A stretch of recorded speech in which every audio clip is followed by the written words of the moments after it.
What needs to stop being put on a pedestal? I realized one of the most unkind things I can do to someone is to put them on a pedestal because inevitably they're going to do something that's going to knock them off it. Then I am going to have a trouble with it because I needed them to be something else, and that's inhumane. Potted plants, according to my cat. Never wearing the same outfit twice. Working to the point of burnout. Sacrificing physical and mental health, leisure, and interpersonal relationships for the sake of work. The fandom stuff of celebrities. It just doesn't make sense to be so caught up in their day-to-day. Like, yeah, I like and love some of their work, but I could care less about their personal lives. I can't imagine what turning your life over to a public spotlight would be like. I'd like to get rich, but fuck being famous. What is something that people say it is healthy but it's not? *** urine therapy is not okay ***. And no. Collecting your pee in a Tupperware and soaking your foot in it did not cure your infection. Activated charcoal. You put it in your toothpaste and you're stripping the enamel. You drink it and any supplements or medications are out the window. You only need to ingest charcoal when you are heavily poisoned. Also, anything that claims to purge toxins or clean X organ is just a laxative. Anything that calls itself a cleanse is bullshit unless it's claiming to clean the outside of your body. Also, you do not have any amounts of poop rotting in your bowels. If you did, you'd have diverticulitis and you'd be going to the doctor or hospital. If it's natural, it's good for you. I want to scream every time someone says this to me. Fighting with your significant other. Obviously, having disagreements or occasionally arguing is fine, but I've seen so many people who think completely disrespecting their partner during an argument as a normal part of a relationship. Many breakfast-orientated drinks, while the packaging is green, shows fruit and uses the word fresh. It is filled with sugars and/or calories. Non-Australians of Reddit. What comes to mind when you hear Australian food? I've literally never once thought about what they eat in Australia until I just read that. Vegemite.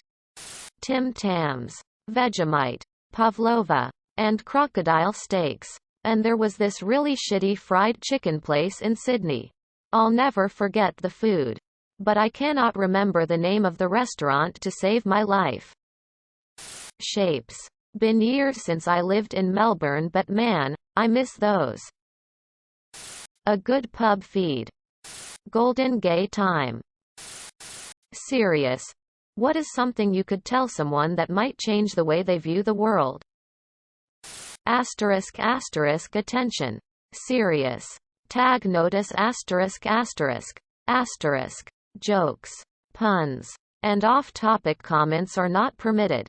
https www.reddit.com/r/askreddit/wiki/index #wiki_rule_6- in any comment, parent or child, parent comments that aren't from the target group will be removed, along with their child replies. Report comments that violate these rules. Posts that have few relevant answers within the first hour.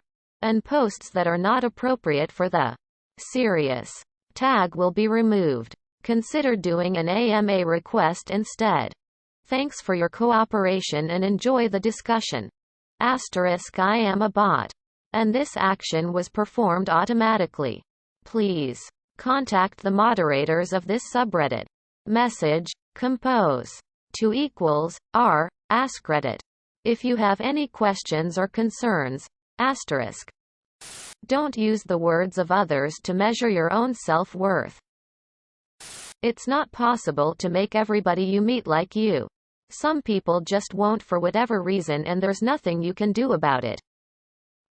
When engaging in arguments, it is critical to make them understand that you're not going to shame them for changing their views.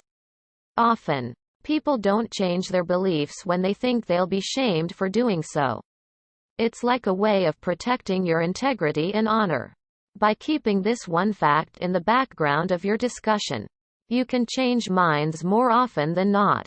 Edit. Here is an example. https www.youtube.com/watch v = fky7ljrr0aa of how effective communication is when trying to convince people. Mr. Rogers is an expert at this. You are always going to be the villain in someone else's story, the same way they are the villain in yours. When I finally realized this, it gave me a lot more sympathy for those people that I had friction with. I believe in you, and genuinely find something, a tiny little spark if that's all you can find. And honestly believe in the potential of that person. Might shatter their current mindset. What is the stupidest thing you have ever heard out of someone's mouth? I was in a Warby Parker one day and there was a married couple being waited on ahead of me. I'd guess they were both maybe 50. The sales guy was showing them a pair of transition lenses and the man just could not understand them. The sales guy tried to explain them. His wife tried to explain them. He just kept replying, "But I don't understand how they give you night vision." They brought him outside to show him how the lenses darken in sunlight so you don't need a separate pair of sunglasses, and he was like, "Oh, okay, I get it now. But how does the night vision work?" After 20 minutes or so they gave up trying to explain to him that the glasses do not give you night vision. I shit you not. I heard that the earth is hollow. And we live on the inside. When we look at the sky, we are looking into the middle of the earth. Where are 3 spheres? Black body sphere is the biggest and it has dots on it. That's night. Sun and moon are smaller spheres. At night, sun is behind black sphere so it is dark. Also, you can't see other parts of the earth just by looking up. Because light does not travel in a straight line. It travels in a spiral. Someone put their jacket right beside a stove and said, "Don't worry, it's waterproof." You're not Asian, you're Chinese. A woman I know adopted a baby from an Eastern European country. Someone who worked in our city's education system said, "But when she grows up, how will you understand what she's saying?" Quote. Most likely no one that has seen a dinosaur is still alive. Bonus point because this was said while dragons from GOT were shown on TV. The idea was to point out that the TV show Game of Thrones was not real, since people who lived with the dinosaurs are most likely dead by now, and no one can be sure what a dragon looks like. Subscribe, my brothers.